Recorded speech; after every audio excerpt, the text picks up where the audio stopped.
Able to fly from airport runways directly into Earth orbit and withstand temperatures up to 5,000 degrees, the National Aerospace Plane represents the future in aeronautics and space technology.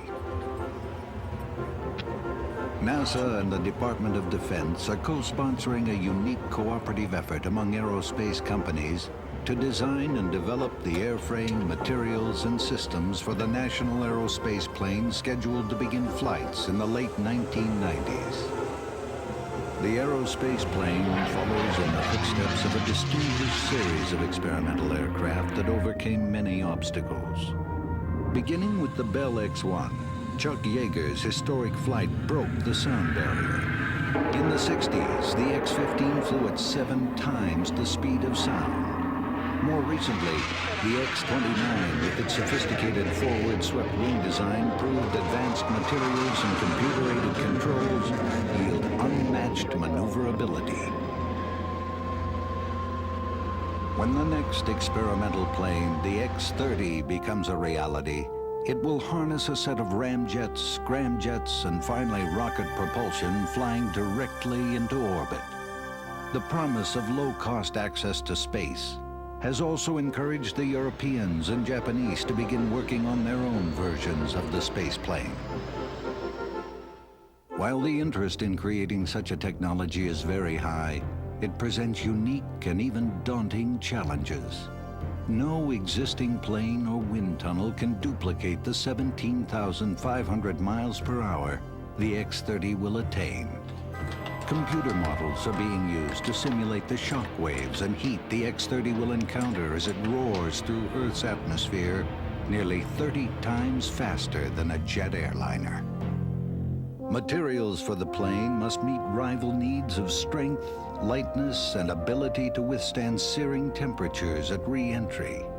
Unlike a previous design resembling a Concorde, the new X-30's wide fuselage provides much of the plane's lift and reduces wingspan requirements.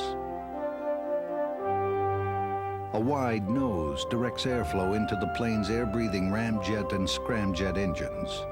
Dual vertical tails have been added for greater stability at all speeds. America's national aerospace plane, technology that promises affordable, efficient, and flexible access to space in the 21st century.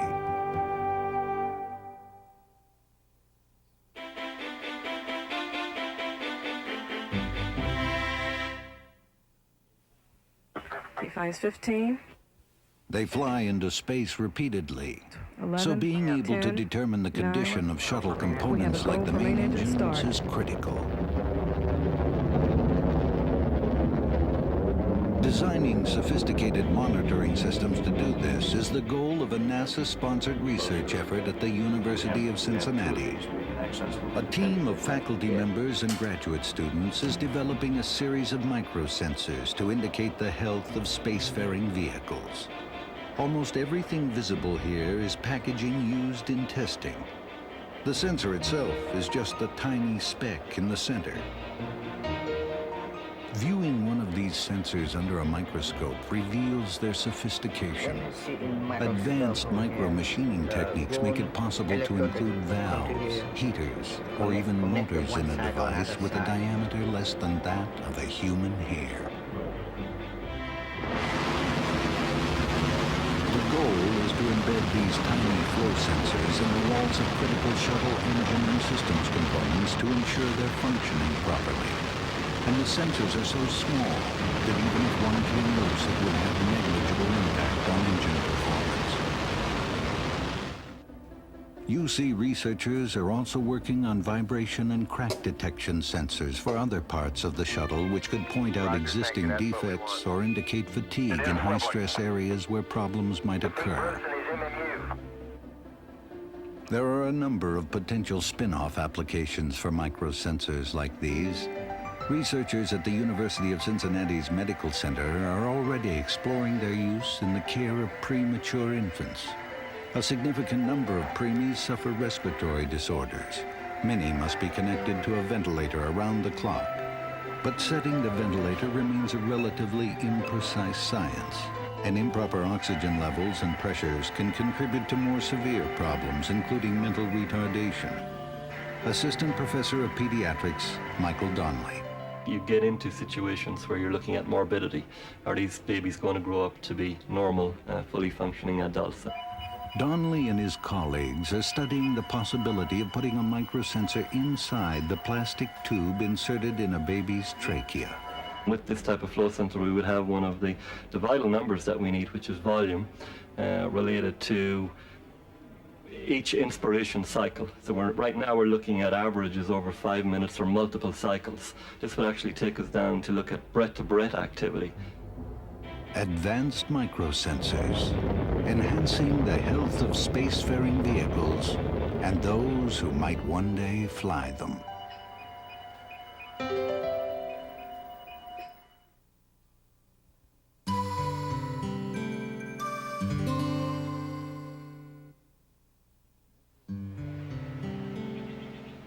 Nestled in the remote valleys of California's Mojave Desert is a complex of deep space communications antennas.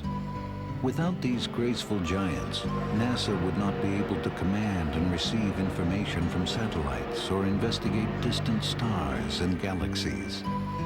The complex called Goldstone has been NASA's switchboard to the universe for over 3 decades. Actually, it is one of 3 stations located at equal distances around the globe, linked together to provide continuous contact with spacecraft.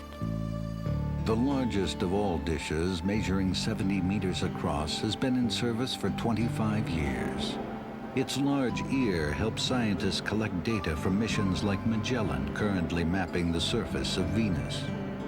Faint signals from Magellan travel millions of miles through space and are received by the antenna. Signals that are then amplified, processed, and transferred to the Spaceflight Operations Facility at NASA's Jet Propulsion Laboratory. This is the clearinghouse for all incoming and outgoing information. Crisp, ultimately, rich detail, millions of picture elements are assembled from spacecraft data and transformed into unprecedented views of the Venusian surface. This one's the oldest, and then it was. Not all of Goldstone's dishes are pointed at spacecraft. As early as 1962, the 26-meter site used radar signals to detect surface features on the planet Venus.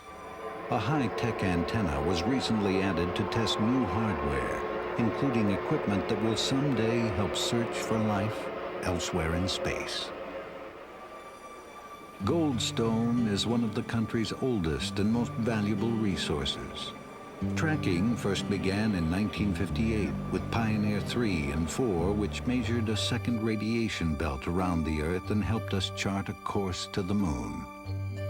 Antennas tracked the Ranger lunar probes, and by 1966, Surveyor spacecraft beamed back pictures of the surface. Forward. 40 feet down, 2.5. Picking up some dust. Goldstone even brought us live TV of the first moonwalk. You can see the stars and stripes on the lunar system. The various phases that are... Tracking continued as early Mariner spacecraft visited some of our closest planetary neighbors. In 1977, a pair of Voyagers began a mission that would send back images of worlds we had never seen before. Planets with complex ring systems and their tortured icy moons. Goldstone still receives faint signals from the Voyagers as they head toward the unknown reaches of interstellar space. Goldstone, the premier deep space communications network.